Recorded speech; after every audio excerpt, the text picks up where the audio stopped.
way down in there. There. Yeah. What I can tell when she's where she belongs, because otherwise what I feel is that she's just pinching my rectus.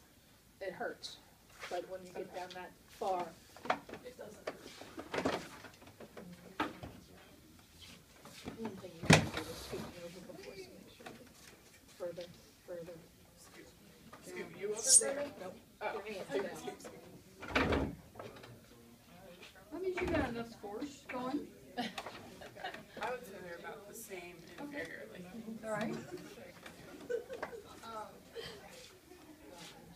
Thinking, trying to lock eyes. I think it's because I need to do it in Mozilla and not in Internet Explorer. Actually, I don't think it matters.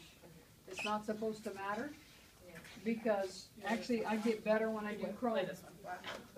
Yeah, I have Chrome. I don't have Mozilla. But it launches better for me in Chrome Yeah. for whatever reason. We disagree. All right, got it? Listen. Anterior, posterior. Like, to get the posterior one. All right. Do you have a comment? No, actually, it's the table stopping the motion. Will the table stop the motion? What? Yes, will it? Yeah, it will. Okay. So actually, this one I bring them catty corner on the table. So it's kind of off the table? Yeah, so that hip is kind of like off the table, so the head goes there. Take the head here, up there, so now I can, come out just a little bit more. Beautiful. Now, now the hip is off. I have nothing that stops it. And it's a little easier for me to do it this way. All right? So now I'm doing that, anterior to posterior. It's a little easier, and I know I'm not going to get stopped by that. But yet I have the pelvis stabilized. So I have the pelvis stabilized without the a restriction. Why do I do it that way? Because I see a lot of very mobile people. All right?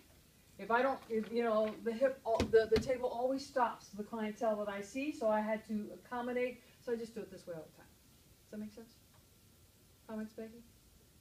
I have enough adipose tissue that you wouldn't be bottoming out on the table. I just want you to know. Yeah, but even that adipose tissue will put a little resistance. little resistance. So, But in your dancers that Rose works with, absolutely.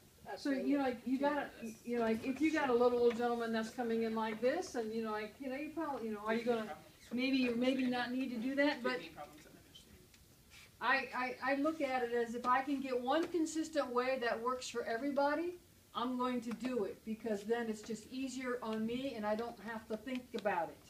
Absolutely. And that's why I do it that way, because if I look at the most mobile person, I just accommodate it for the most mobile person. The stiff person, it works too, all right? It works as well. So I don't have to, it's not something I have to worry about. I will say that I do all four on one side and then go to, I do the one side and then go to the other side, so I'm not back and forth, back and forth, back and forth. Yeah, I forget.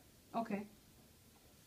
And that's I forget probably a what good I point. thought. At this stage of the game, you may need to go back and forth just because you need to feel it right after each other to make sure that you know how it feels in comparison. Just a sidebar, with this particular position too, I feel as though the isolation to the hip is a lot better than it is here, because I can really feel my SI and my pelvis more involved when it's here versus here. I really feel like those are out of the picture. They're out of the I mean, picture, and they're stabilized. they're very stable there, and they're isolated out. So that probably for anybody will work better for you than the crossover. Okay. Plus, if people have hip pain and they can't adduct very far, this is more in that kind of neutral position. But I can feel the big difference in the SI on that side. So if you have a SI involvement, I think this would probably help you tweak it out a little better too. Okay. I would have said that side is a little tighter than the other.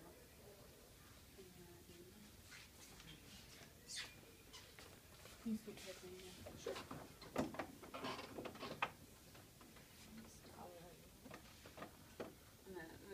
general distraction. Get down low. There you go. So that's more of just a lateral, right? Yeah. Are you doing it just a yeah, okay. I'll make sure I see the direction that you're going, that's all.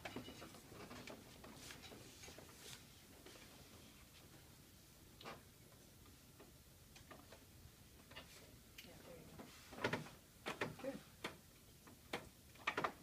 I would say that this one's a little tight on that too. Okay.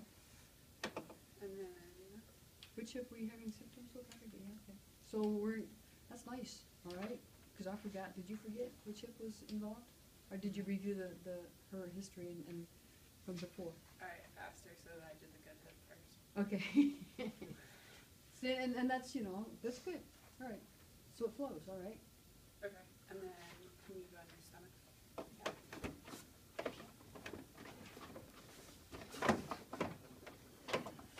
And then, I was trying to remember, and Dexter we talked about in the army crawl position, got some stuff, and just regular got other parts, but I don't remember. Yeah, I don't test in the army crawl to start with. I actually, again, I put them on slanting so I can put them in a comfortable position. And I go straight posterior to anterior first.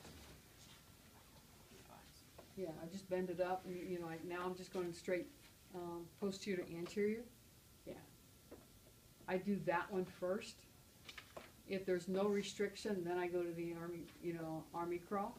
Okay. If there's a mild restriction, I'll check the army crawl at the same time.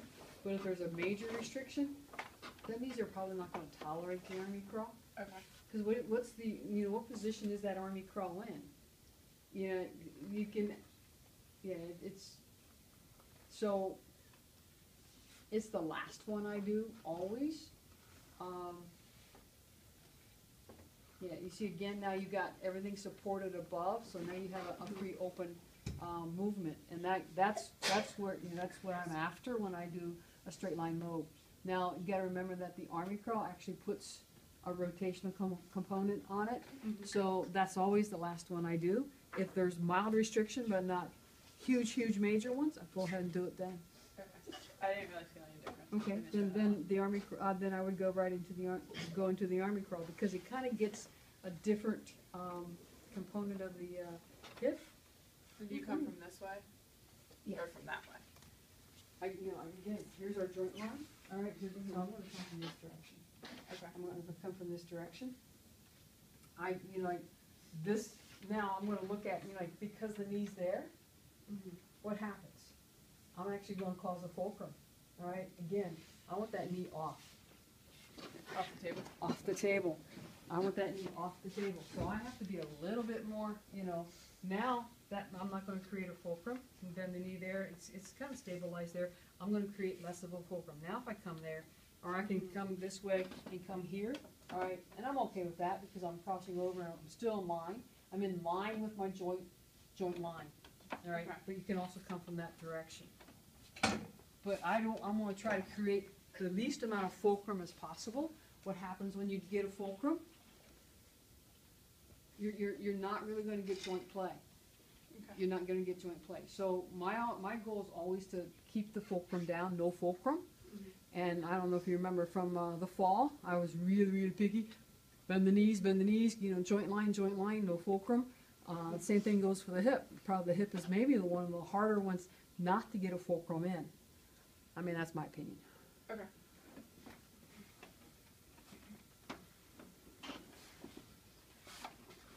Yeah, just straight line, yeah. So now you can follow that line of the line. So it's make you feel the difference. I can feel that. Yeah, so and the patient will feel a difference too. When you take that fulcrum out, I could it's feel so the direction much you were nicer, so going, much more right? comfortable. Okay. Okay? And you're gonna get a truer feel of joint play. You're gonna get a truer feel of joint play. This is tweaking what you already learned to make it even better, okay? This actually, makes it, doesn't have to be hereditary, just, again, because, she's got a pretty good depth. Up a little higher.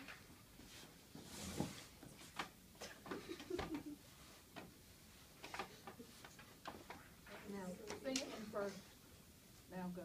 Yeah, to take up the soft tissue and then check. Good point, always take up the soft tissue, then check when you're assessing. Okay, and also when you mobilize, make sure you take up the soft tissue and then mobilize, oscillate, however you wanna do it. Whatever feels best in your hands and for the patient. I'm not one that say you have to oscillate, I'm not one to say that you have to do long-term. I guide it according to what response I get from my patient. I know how to do both. I'm skilled at both. I'm probably more skilled at hold than I am oscillation, because I actually probably use hold more than oscillation for whatever reason in the clientele that I've seen. I need it more holds. But oscillation actually is easy. You can do it this way, but remember, like anytime you